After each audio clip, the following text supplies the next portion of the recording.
Pemirsa Jember 1 TV dimanapun Anda berada, banyak sekali peristiwa yang terjadi di Jember selama seminggu ini. Dan tim redaksi kami telah berhasil merangkumnya dalam Tajam Sepekan. Sama saya Rati Purwa, Anda menyaksikan Tajam Sepekan.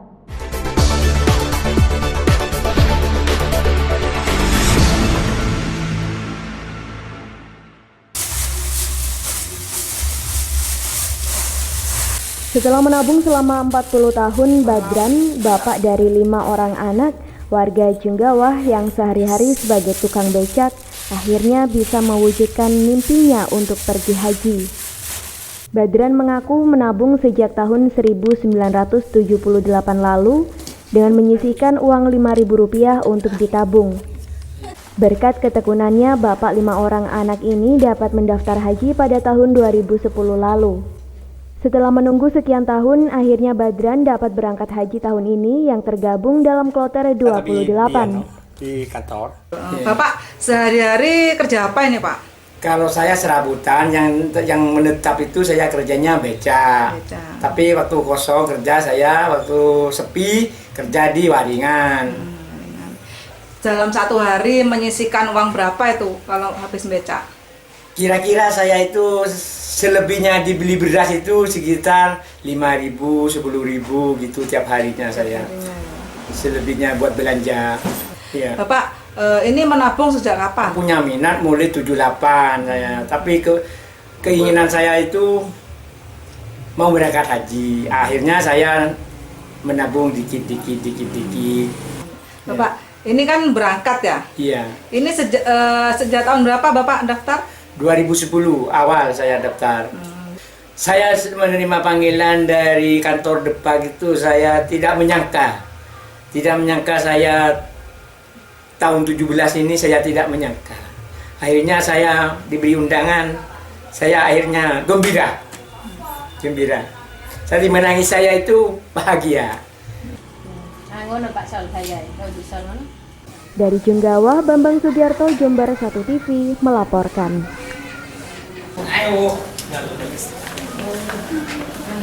Salah satu pelaku perampokan yang berinisial R terpaksa menjalani perawatan di RSUD Balung karena timah panas bersarang di kaki pelaku. Tim Resmob Polres Jember terpaksa melumpuhkan pelaku karena melakukan perlawanan saat penangkapan. Pelaku biasa melakukan aksinya bersama keempat rekannya yang kini masih diburon. Komplotan pelaku R ini tergolong sadis, karena setiap melakukan aksinya pelaku selalu melakukan kekerasan terhadap korbannya. Dalam penangkapan ini, polisi menyita sejumlah barang bukti, yakni celurit, serta 1 buah HP jenis Android milik korban. Pada hari ini Polres Jember telah berhasil mengamankan tersangka perampokan yang bersangkutan melakukan kejahatan berlima, dan saat ini yang 4 sedang dalam rangka penyelidikan. Sempat kabur atau sempat melawan sehingga terpaksa anggota memberikan tindakan tegas kepada yang bersangkutan untuk menyelamatkan nyawa petugas, dan sekarang alat bukti atau barang bukti yang digunakan untuk mau melukai petugas kita amankan. Akibat perbuatannya, pelaku akan dijerat dengan pasal 365 KUHP dengan ancaman hukuman maksimal 15 tahun penjara. Dari Balung, Tim Liputan Jember 1 TV melaporkan.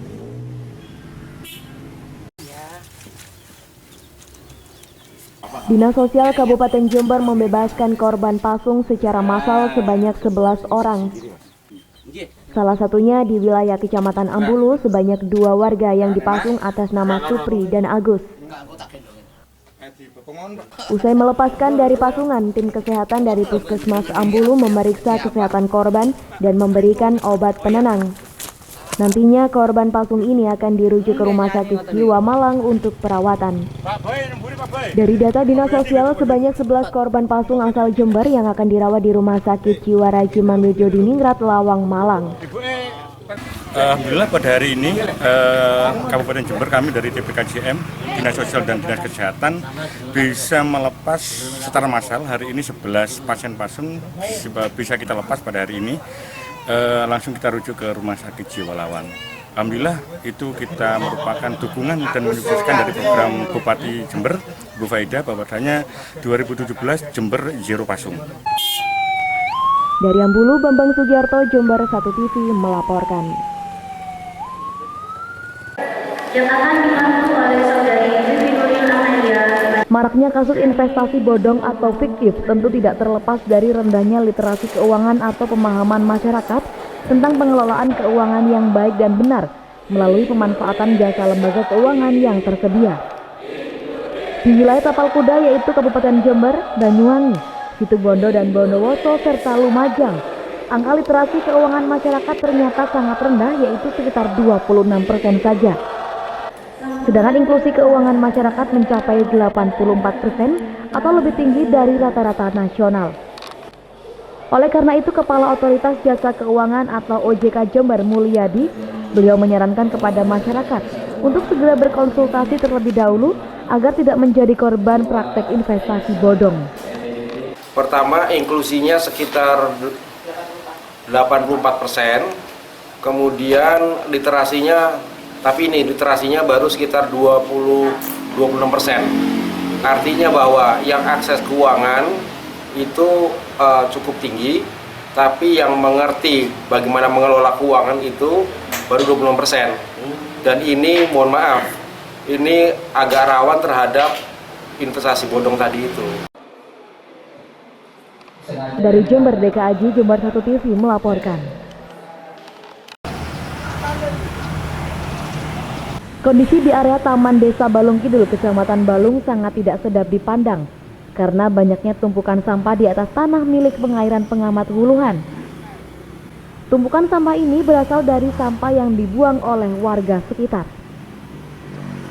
Warga terpaksa membuang sampah di tempat tersebut karena kurangnya tempat penampungan sampah yang ada di daerah Balung Kidul. Bahkan kondisi tumpukan sampah ini sudah 1 tahun lamanya dan terkesan adanya pembiaran dari dinas terkait. Hal tersebut mengakibatkan warga yang ada di sekitar lokasi merasa tidak nyaman dan terganggu dengan adanya tumpukan sampah yang mengeluarkan bau tak sedap setiap harinya. Ini sampah ini sudah lama, Bu. Berapa lama, Bu? 1 tahunan itu ya. Kalau musim hujan tuh bau. Ya bau yang dekat itu ya bau. Bau-bau itu ya. Ya, Jadi masyarakat merasa terganggu ya, Bu. ya terganggu lah. Warga pun berharap kepada dinas terkait untuk menangani tumpukan sampah di sekitar mereka. Dari Balung Kidul, Bambang Sugiarto, Jember 1 TV melaporkan. Haryadi, seorang pelaku pencurian kendaraan bermotor, ditangkap warga di daerah Kecamatan Kaliwates. Pelaku sebelumnya kedapatan mencuri motor di daerah Gebang, Kecamatan Patrang yang sedang diparkir di depan ruko. Namun naas, aksinya kepergok oleh pemilik motor. Aksi kejar-kejaran pun tak terhindarkan sampai akhirnya pelaku terjatuh di Jalan Raya Sempusari.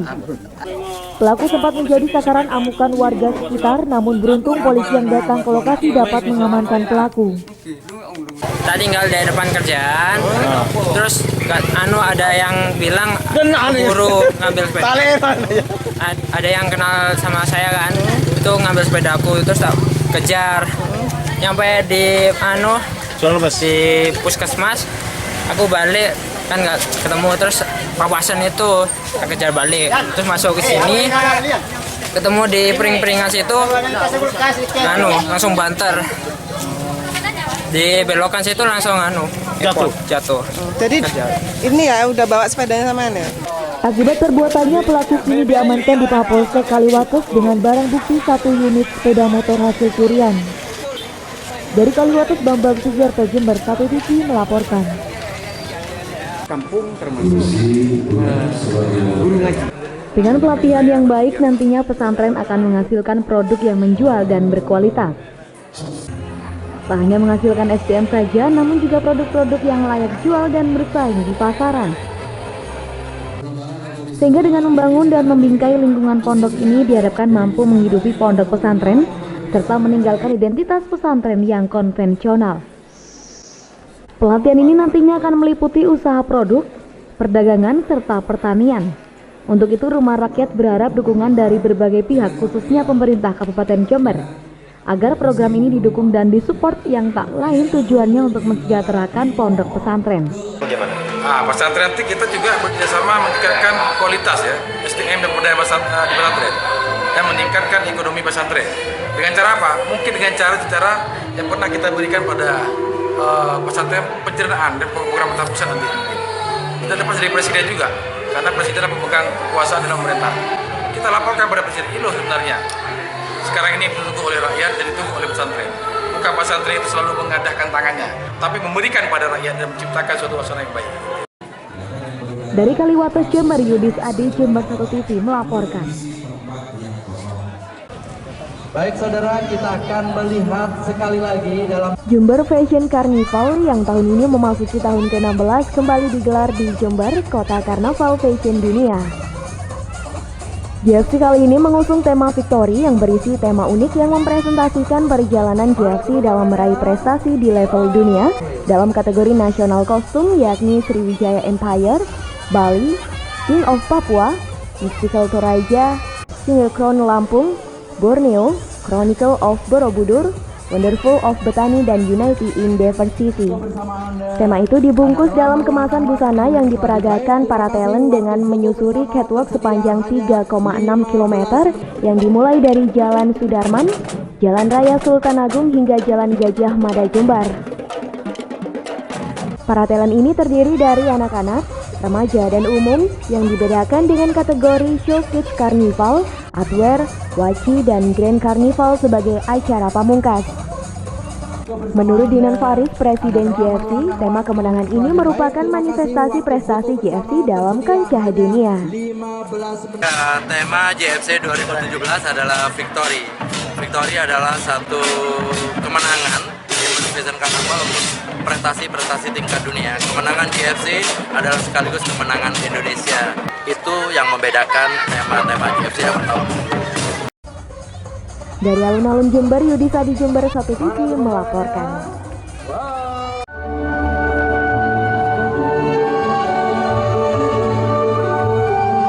Event tahunan Jember Fashion Carnival 2017 diselenggarakan pada tanggal 10 Agustus. Awalnya berjalan dengan cuaca cerah, namun di tengah perjalanan hujan deras turun di venue utama. Tak pelak hujan tersebut membuat beberapa peserta yang rata-rata masih anak-anak ini kewalahan, hingga beberapa di antaranya harus minggir dan memperbaiki kostum yang sempat jatuh akibat guyuran hujan yang deras. Namun hal tersebut tak mematahkan semangat para peserta, seluruh peserta pun tuntas ditampilkan kepada para penonton. Dari Jember, Yudis Adi, Jember 1 TV melaporkan. 3, 2, 1. Napak tilas mengenang perjuangan pasukan Brimob yang gugur dalam memperjuangkan kemerdekaan Republik Indonesia di Monumen Palagan Jumerto di Jember ini diikuti peserta dari mahasiswa STIK dan PTIK Angkatan 75.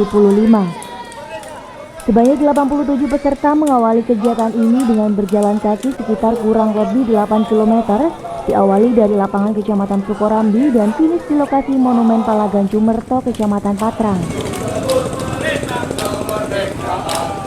Monumen Palagan merupakan simbol perjuangan pasukan Brimob yang terlibat kontak senjata dengan pasukan Belanda pada tanggal 10 Januari 1949. Dalam peperangan tersebut, 13 anggota pasukan Brimob gugur dan 20 warga sipil turut menjadi korban. Diharapkan dalam napak tilas ini dapat memupuk jiwa patriotisme para mahasiswa STIK dan PTIK dalam menjaga keamanan negara dari ancaman bangsa lain. Nah, terkait dengan pelaksanaan bulan ini ada kegiatan yang dilakukan oleh napak tilas. Ini menelusuri pejuang-pejuang Polri, terutama Brimob yang dulu mempertahankan atau merebut kemerdekaan Indonesia. Ya, ini akhirnya banyak yang gugur. Nah, salah satunya monumental yang ada di Jumerto ini.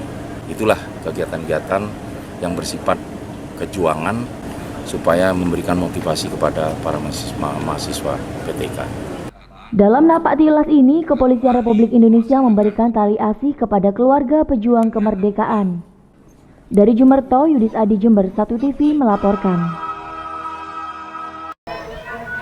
Pemirsa, Hari Kemerdekaan Republik Indonesia atau 17 Agustus menjadi satu momen gembira bagi semua lapisan masyarakat. Nah, untuk memeriahkannya ada banyak lomba yang selalu diadakan setiap tahunnya, tak lain hanya untuk menciptakan kegembiraan bagi masyarakat setempat. Nah, seperti apa keseruannya? Marilah ikuti kami. Berbagai perlombaan diselenggarakan untuk memeriahkan Hari Kemerdekaan Republik Indonesia yang ke-72.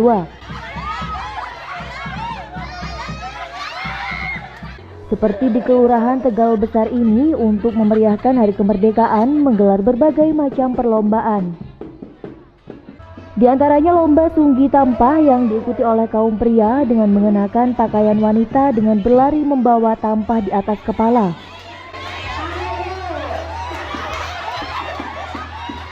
Balap karung dengan menggunakan helm yang diikuti rata-rata oleh anak-anak.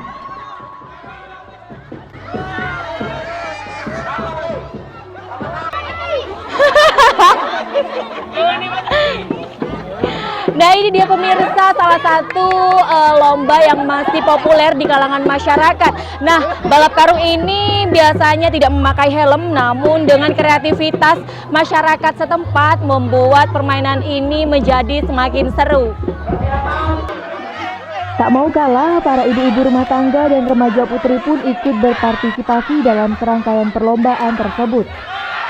Sementara itu, menurut Ketua RT setempat, perlombaan ini sudah menjadi tradisi sejak 20 tahun yang lalu, setiap bulan Agustus dalam menyambut Hari Kemerdekaan Indonesia.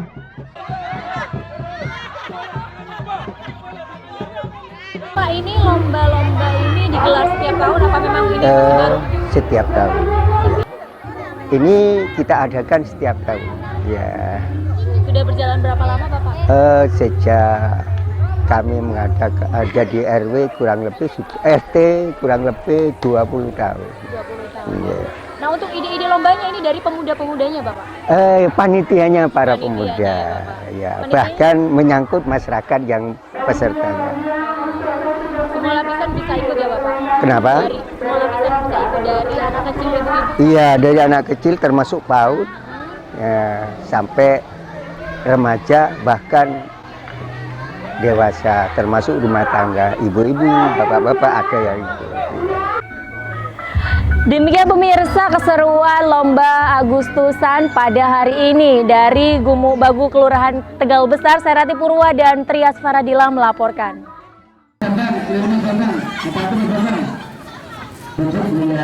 Berbagai macam kegiatan unik dilakukan untuk memeriahkan Hari Kemerdekaan yang ke-72. Seperti yang dilakukan oleh Muspika Kecamatan Ambulu dengan menggelar lomba minum air dalam botol bayi atau DOT yang membuat gelak tawa para peserta maupun penonton.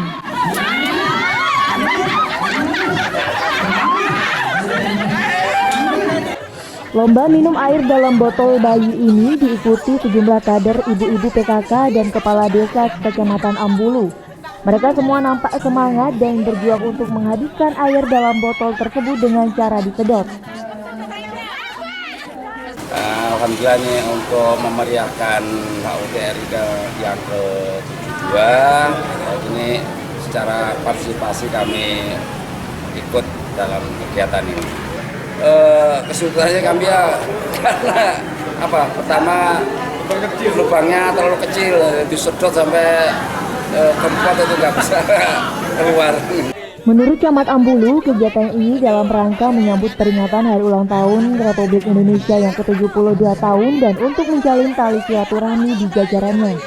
Kegiatan pada hari ini di halaman kantor Kecamatan Ambulu kita melaksanakan lomba-lomba, ya, lomba permainan kerakyatan. Dalam rangka memperingati Hari Ulang Tahun Kemerdekaan Republik Indonesia yang ke-72. Dan lomba ini diikuti oleh semua instansi yang ada di Kecamatan Ambulu, kepala desa, perangkat desa, ketua tim gerak PKK desa. Jadi ikut meriahkan untuk pelaksanaan Hari Ulang Tahun Kemerdekaan Republik Indonesia yang ke-72. Dari Ambulu, Bambang Sugiarto, Jember, KPTV melaporkan.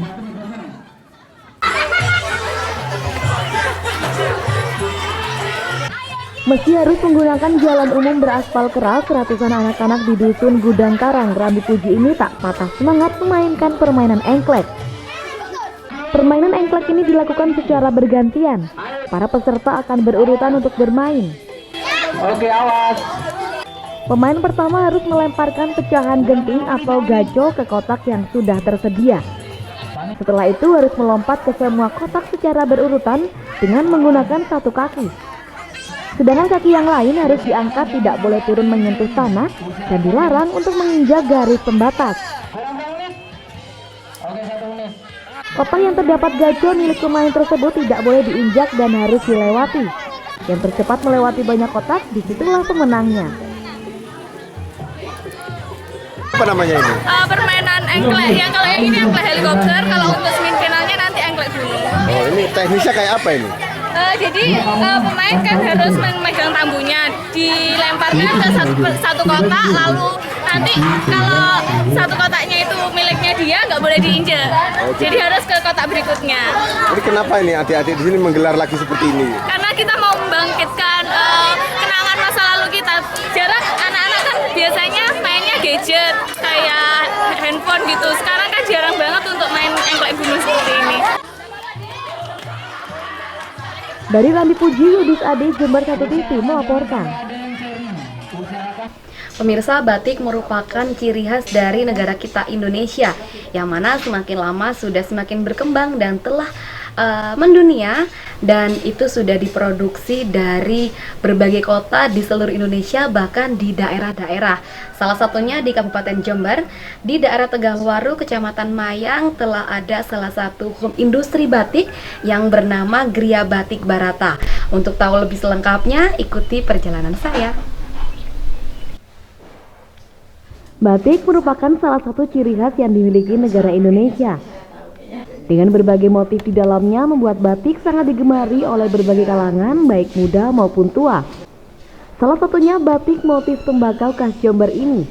Tak hanya sisi warna, perpaduan tanaman yang digabung dengan kopi dan tembakau menambah inspirasi keragaman gaya batik Nusantara yang melambangkan simbol komoditas lokal Jember.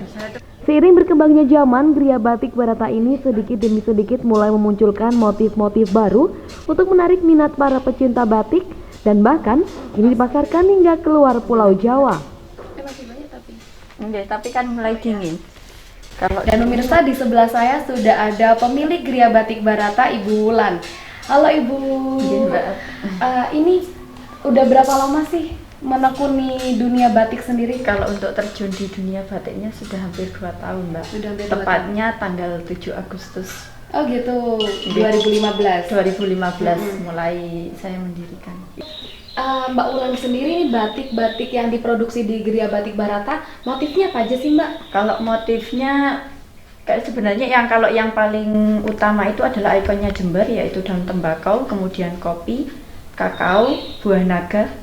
Kemudian karena di sini adalah desa Tegalwaru, tentunya daun waru gitu. Itu yang utama. Tapi karena memang sehari-harinya kita lebih ngerjakan ke pesanan. Kalau pesanan kan tergantung.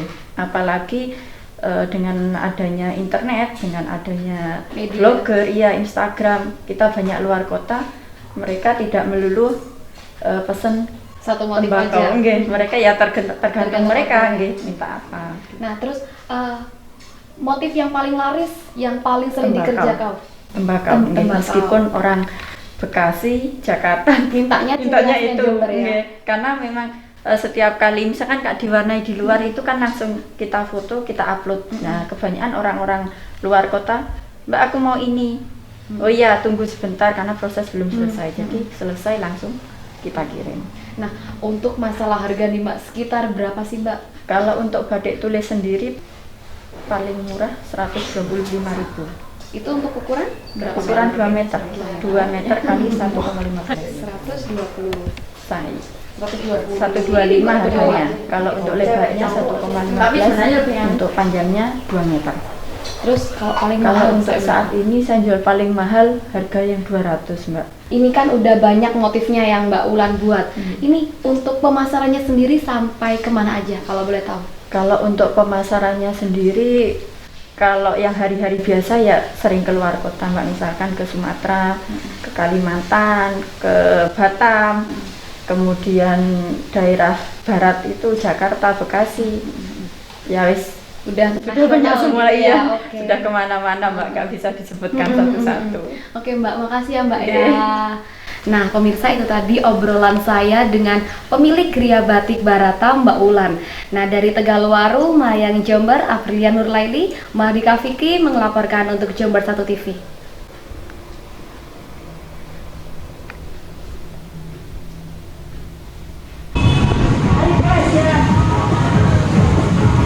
Pemirsa, mungkin sebagian orang sudah bosan dengan bentuk motor yang biasa-biasa saja.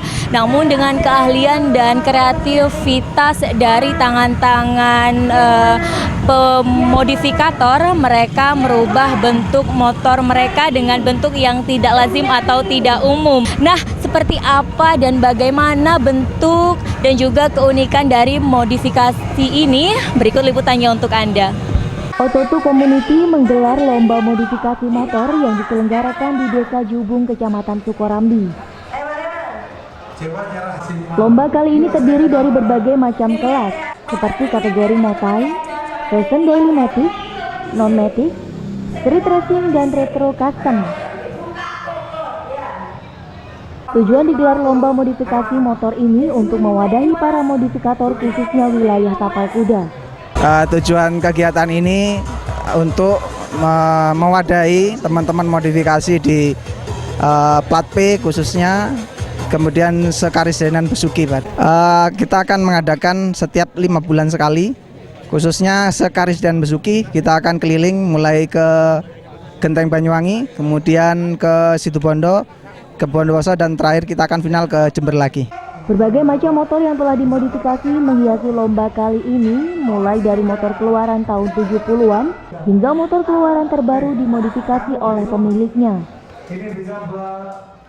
Ini motor basicnya Bandit, Suzuki Bandit 400 tahun 82. Jadi motor ini memang motor tua yang dulunya dia boleh dibilang salah asuhan. Jadi motor ini lama mati, jadi saya ada rezeki itu tak beli ini motor ini. Cuma memang materialnya saya ambil yang sederhana, misalnya contoh kayak rangka, saya memang belanjanya di kayak besi tua. Saya soalnya terinspirasi sama filmnya yang itu, Atom. Untuk penilaian modifikasi ini, pihak panitia menilai dari segi penampilan, keserasian, tema hingga konsep modifikasi. Pemirsa, teruslah berinovasi tanpa mengurangi safety riding. Dari Jubung, Serati Purwa dan Rosid Romansyah melaporkan.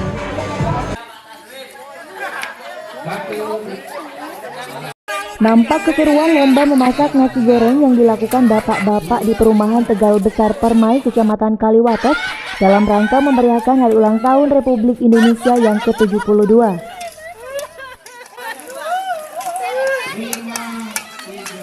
Peserta lomba yang umumnya para bapak-bapak ini kebingungan dan kerepotan saat membuat bumbu nasi goreng karena penerangan di sekitar tempat lomba sengaja dibuat redup. Para peserta mengaku justru kerepotan memasak nasi goreng karena bumbu-bumbunya harus diteliti sedemikian rupa karena lampu penerangan kurang. Ada kesulitan nggak Pak tadi membuat nasi goreng ini? Untuk kesulitannya ya mungkin dari bumbu-bumbunya yang kurang gampang. Tapi optimis Pak nanti kira-kira bisa juara? Pasti optimis. Meski demikian, puluhan peserta yang ikut lomba tersebut mampu menyelesaikan lomba dengan baik. Hasil masakan nasi goreng pun justru bervariasi. Ada yang rasanya terlampau asin, pedas, manis, bahkan hambar. Dari Kaliwates, Yudis Adi, Jember 1 TV melaporkan.